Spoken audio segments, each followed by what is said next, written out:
Perkenalkan, nama saya Delon Daniel Lucialoho dengan NIM 222214188 dari kelas O Bahasa Indonesia. Hari ini saya akan menyampaikan sebuah presentasi esai yang telah saya buat mengenai topik yang sangat relevan dan penting dalam kehidupan kita sehari-hari, khususnya bagi anak-anak, yaitu meninjau ketergantungan gadget pada anak-anak. Berikutnya, saya akan menyampaikan kutipan dari Diane About yang relevan dengan topik esai yang telah saya buat, yaitu ketika makanan cepat saji bukanlah makanan, tetapi makanan pokok. Anak-anak menjelajahi internet sepanjang hari di sudut-sudut gelap ruangan dan dibombardir dengan gadget terbaru. Hal tersebut yang menggantikan standar orang tua. Kutipan ini menggambarkan perubahan gaya hidup anak-anak di era digital, di mana gadget dan teknologi mengambil alih peran yang sebelumnya dimainkan oleh aktivitas fisik dan interaksi sosial langsung. Di era digital ini, gadget telah menjadi bagian tak terpisahkan dari kehidupan manusia, tak terkecuali anak-anak. Kehadiran gadget menawarkan beragam manfaat, seperti akses informasi, pendidikan, dan hiburan. Namun, penggunaan gadget yang berlebihan dapat menimbulkan ketergantungan yang berakibat negatif pada perkembangan anak-anak. Anak-anak yang seharusnya sibuk bermain di luar atau belajar dengan buku-buku, kini seringkali terlihat lebih asik dengan layar gadget mereka. Ketergantungan gadget pada anak-anak merupakan fenomena yang mengkhawatirkan dengan berbagai faktor penyebab dan dampak signifikan terhadap perkembangan fisik, mental, dan sosial mereka. Berikutnya, faktor penyebab ketergantungan gadget. Yang pertama, aksesibilitas mudah. Gadget tersedia di rumah dan di sekolah.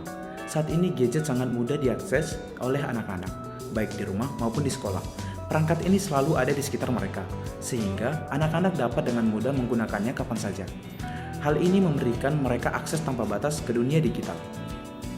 Fitur interaktif dan penuh warna menarik perhatian anak-anak juga. Banyak aplikasi dan permainan di gadget dirancang dengan fitur-fitur interaktif dan grafis yang penuh warna.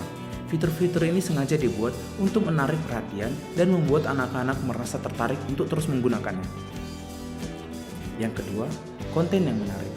Aplikasi permainan seringkali memiliki grafis yang sangat menarik dan seru. Hal ini membuat anak-anak merasa terhibur dan sulit untuk melepaskan diri dari gadget mereka. Mereka terus bermain karena selalu ada tantangan baru atau level yang harus dicapai. Selain permainan, media sosial juga menawarkan berbagai konten yang menghibur, seperti video lucu, meme, dan berbagai postingan menarik yang membuat anak-anak terus-menerus menggulir layar mereka, mencari hiburan tanpa henti. Berikutnya, kurangnya pengawasan orang tua. Terdapat dua faktor yang menjadi alasan kurangnya pengawasan para orang tua. Yang pertama, kesibukan orang tua. Orang tua sibuk dan kurang pemahaman tentang penggunaan gadget yang tepat. Banyak orang tua saat ini memiliki jadwal yang sangat padat, baik karena pekerjaan maupun tanggung jawab lainnya. Akibatnya, mereka seringkali tidak memiliki cukup waktu untuk mengawasi penggunaan gadget anak-anak mereka. Selain itu, banyak orang tua yang kurang memahami bagaimana penggunaan gadget yang tepat dan sehat bagi anak-anak mereka. Hal ini menyebabkan anak-anak lebih leluasa menggunakan gadget tanpa batasan yang jelas. Yang kedua, kebiasaan para orang tua. Penggunaan gadget di depan anak menjadi contoh yang buruk. Tidak jarang orang tua sendiri sering menggunakan gadget di depan anak-anak mereka, baik untuk bekerja, berkomunikasi, atau sekedar bersosial media. Ketika anak-anak melihat orang tua mereka selalu sibuk dengan gadget, mereka cenderung meniru perilaku tersebut.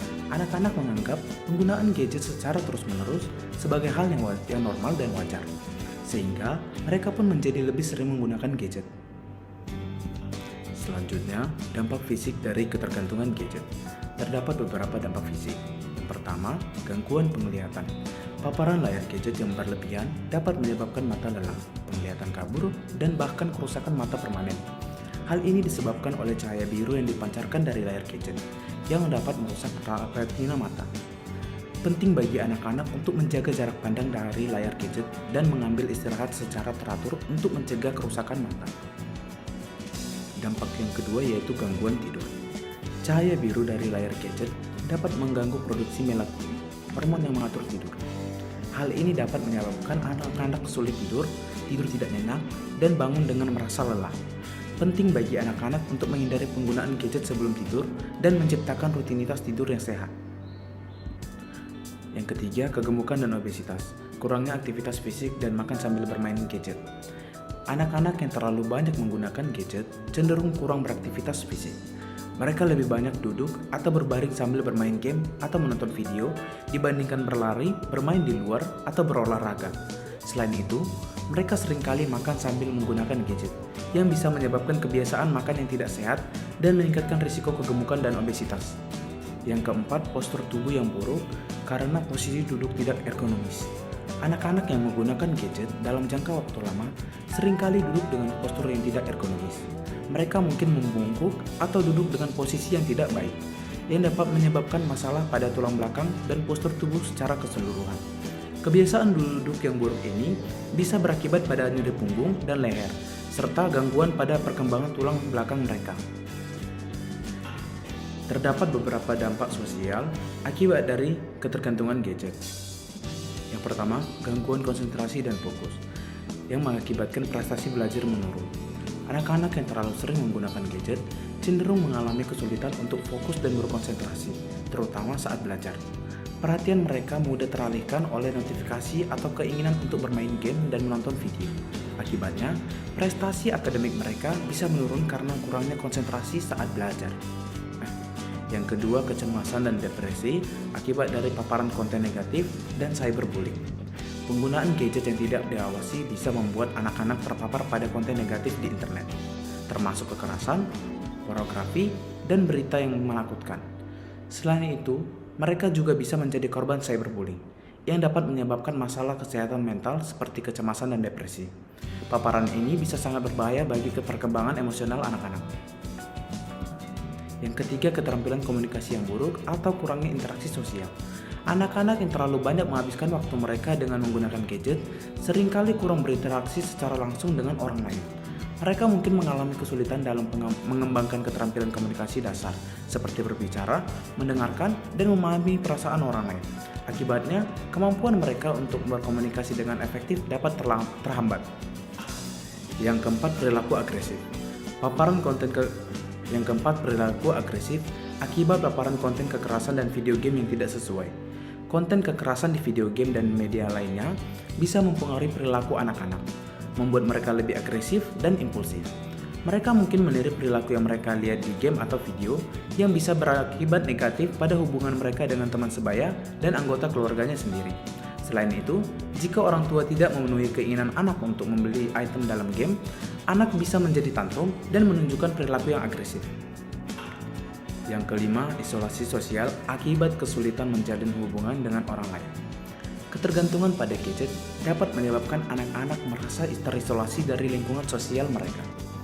Mereka lebih memilih berinteraksi dengan gadget daripada dengan teman atau keluarga, yang dapat menghambat kemampuan mereka untuk menjalin hubungan yang sehat dan berarti dengan orang lain. Isolasi sosial ini bisa berdampak buruk pada perkembangan sosial dan emosional mereka. Peran orang tua dalam pencegahan ketergantungan gadget. Yang pertama, contoh yang baik. Membatasi penggunaan gadget dan menunjukkan penggunaan yang bertanggung jawab. Orang tua harus menjadi teladan yang baik bagi anak-anak mereka dengan membatasi penggunaan gadget mereka sendiri. Anak-anak cenderung meniru perilaku orang tua. Jadi, penting bagi para orang tua untuk menunjukkan cara menggunakan gadget secara bijak dan bertanggung jawab. Misalnya, menetapkan waktu tanpa gadget saat makan maupun sebelum tidur. Yang kedua, aturan dan batasan. Menetapkan waktu penggunaan, jenis konten, dan tempat penggunaan. Orang tua perlu menetapkan aturan yang jelas tentang kapan, di mana, dan bagaimana anak-anak boleh menggunakan gadget.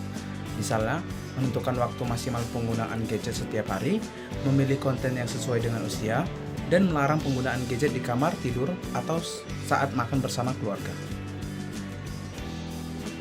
Yang ketiga, aplikasi kontrol orang tua. Menggunakan aplikasi untuk membatasi akses dan melacak aktivitas online. Orang tua bisa memanfaatkan aplikasi kontrol orang tua untuk mengawasi dan membatasi penggunaan gadget anak-anak. Aplikasi ini memungkinkan orang tua untuk memblokir situs web atau aplikasi yang tidak sesuai, mengatur batasan waktu layar, dan memantau aktivitas online anak-anak mereka. Yang keempat, mendorong aktivitas lain, seperti bermain olahraga, membaca buku, dan bersosialisasi dengan teman sebaya. Untuk mengurangi ketergantungan pada gadget, orang tua harus mendorong anak-anak untuk terlibat dalam berbagai aktivitas lain. Mengajak mereka bermain olahraga, membaca buku, atau mengikuti kegiatan ekstrakurikuler dapat membantu mengembangkan minat dan keterampilan baru. serta meningkatkan interaksi sosial mereka dengan teman-teman sebayanya.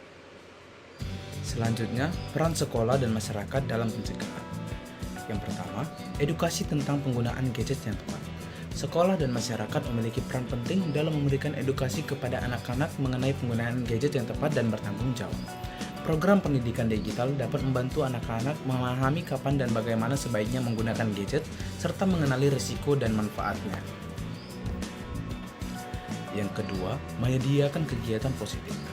Untuk mengalihkan perhatian anak-anak dari gadget, sekolah dan masyarakat harus menyediakan berbagai kegiatan yang positif yang menarik. Misalnya, kegiatan ekstrakurikuler seperti olahraga, seni, dan musik, serta kegiatan sosial dan keagamaan yang memungkinkan anak-anak untuk berinteraksi dan berkolaborasi dengan teman-teman sebayanya. Yang ketiga, menyediakan taman bermain dan ruang publik yang ramah anak. Pemerintah dan masyarakat perlu bekerja sama dalam menyediakan fasilitas fisik yang ramah anak seperti taman bermain dan ruang publik yang aman dan menarik. Tempat-tempat ini memberikan anak-anak kesempatan untuk bermain di luar, bersosialisasi dengan teman, dan mengembangkan keterampilan motorik serta sosial mereka tanpa ketergantungan pada gadget. Demikianlah presentasi saya mengenai ketergantungan gadget pada anak-anak. Saya berharap informasi yang telah disampaikan dapat meningkatkan kesadaran kita semua tentang pentingnya mengatur penggunaan gadget pada anak-anak. Mari kita bekerja sama untuk menciptakan lingkungan yang mendukung perkembangan anak-anak yang sehat dan seimbang, baik secara fisik, mental, maupun sosial. Terima kasih atas perhatian dan waktunya.